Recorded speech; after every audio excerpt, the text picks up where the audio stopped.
let's explore the different types of remote sensing based on what they detect.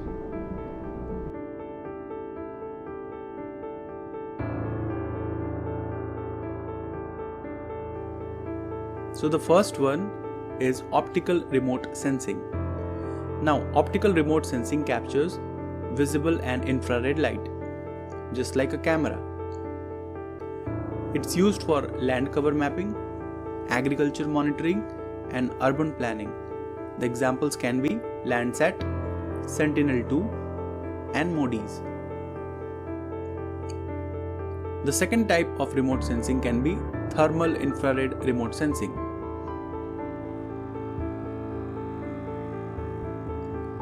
Thermal remote sensing detects heat radiation. This can be used in volcano monitoring, forest fire detection, and climate studies. Examples are Landsat 8, Aster. The third one is microwave remote sensing. These can see through clouds and even detect ground movements. It can also penetrate few centimeters of the topsoil. Examples are Sentinel-1, RESAT, NISAR. The fourth one is LIDAR, that stands for light detection and ranging. LIDAR uses lasers to create high-resolution 3D maps, which are essential for forest studies and infrastructure planning. The examples can be NASA's GEDI, airborne lidars, etc.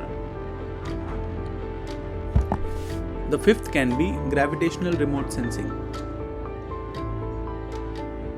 Do you know that satellites can measure gravity? Missions like GRACE, which stands for Gravity Recovery and Climate Experiment, can track underground water and ice sheet using the changes in gravity. The sixth one can be hyperspectral remote sensing.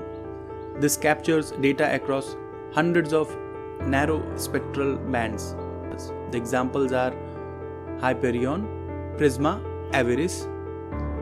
It can be used in mineral exploration, vegetation health analysis, and environmental monitoring. The seventh can be acoustic remote sensing. You might have heard the word sonar. This uses sound waves to map underwater environments. Its example can be multi-beam sonar, side scan sonar, and it is used for ocean floor mapping, submarine navigation, and sometimes for fish detection also.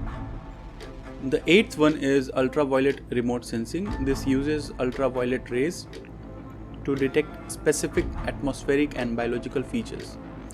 The example can be OMI, which stands for Ozone Monitoring Instrument. Its application can be ozone layer monitoring and pollution tracking.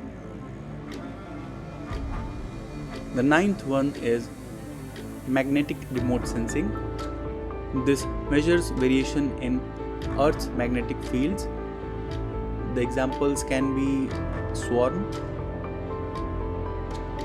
which is European Space Agency's magnetic field mission.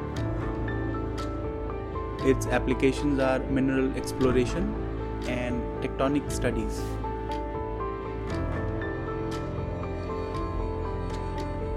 Another one can be radio remote sensing. This uses radio waves to study space objects and the ionosphere.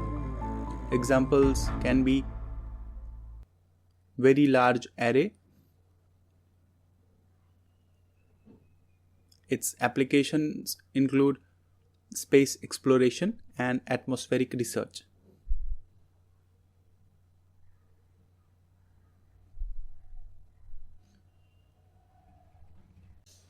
Here is a summary table of what we have just read.